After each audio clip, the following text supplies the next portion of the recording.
بسم اللہ الرحمن الرحیم۔ السلام علیکم، کیا حال ہے دوستو؟ امید کرتا ہوں آپ سب لوگ خیریت سے ہو۔ رات میں ایک ویڈیو دیکھی، مجھے بڑی پسند آئی، میں نے کہا آپ لوگوں کے ساتھ شیئر کرتا ہوں۔ کوئی بھی مشکل، کوئی بھی پریشانی اگر کسی شخص پہ آتی ہے تو وہ مشکل پریشانی اس شخص پہ نہیں ہوتی، وہ اس پورے گھر پہ ہوتی ہے، اس پورے خاندان پہ ہوتی ہے، پورے ملک پہ ہوتی ہے۔ اگر آپ کے ملک میں کوئی پریشانی مشکل آئے تو آپ اس کو اگنور نہ کریں کہ یہ میرا مسئلہ نہیں ہے، تو دوروں کا مسئلہ ہے، لیکن بعض اوقات وہ مسئلے آپ کے مسئلے بن جاتے ہیں۔ ایک گھر کے اندر ایک چوہا رہتا تھا، ایک کبوتر رہتا تھا، ایک مرغا رہتا تھا اور ایک بکرا رہتا تھا۔ ایک دن کیا ہوا، چوہا بیٹھا ہوا دیکھتا ہے کہ اس گھر کا مالک اور مالکن گھر کے اندر داخل ہوتے اور ایک شاپر کے اندر سے ایک چیز نکال رہے ہوتے ہیں۔ وہ غور سے دیکھتا ہے تو جو چیز باہر نکلتی ہے تو وہ چوہے دان ہوتا ہے۔ اس کا الارم خطرے کی گھنٹی بجتی ہے۔ وہ جا کے کبوتر سے کہتا ہے کہ خطرے کی گھنٹی بج چکی ہے، اس گھر میں چوہے دان آ چکے۔ کبوتر اس کی طرف دیکھتا ہے کہ یہ میرا مسئلہ تھوڑی، یہ تو تمہارا مسئلہ ہے، تم خود جا کے حل کرو۔ وہ یہی بات لے کے مرغے کے پاس جاتا ہے۔ مرغا کہتا ہے بھائی یہ میرا مسئلہ نہیں، یہ تو تیرا مسئلہ ہے، چوہے دان تو تیرا مسئلہ، تو اس کو حل کر۔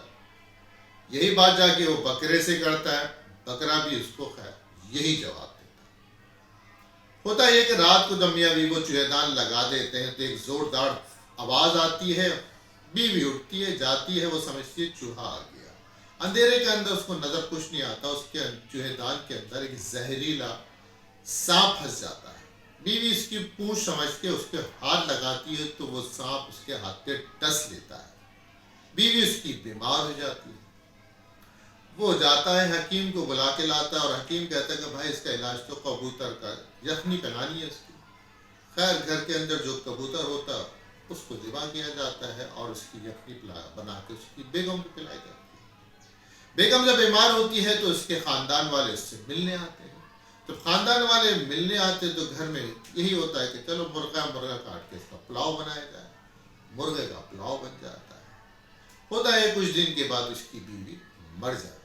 اب جب بیوی مر جاتی ہے تو دفنانے کے بعد جب کافی لوگ جمع ہو جاتے ہیں، گھر پہ آ جاتے ہیں، کیا کریں؟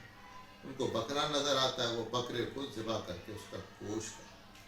کہنے کا مقصد یہ ہے کہ وہ ہر آدمی یہ کہہ رہا تھا یہ میرا مسئلہ نہیں، تیرا مسئلہ ہے، وہ تو بچ گیا، وہ بیچارے چاروں کے چاروں اسی اس پہ قربان ہو۔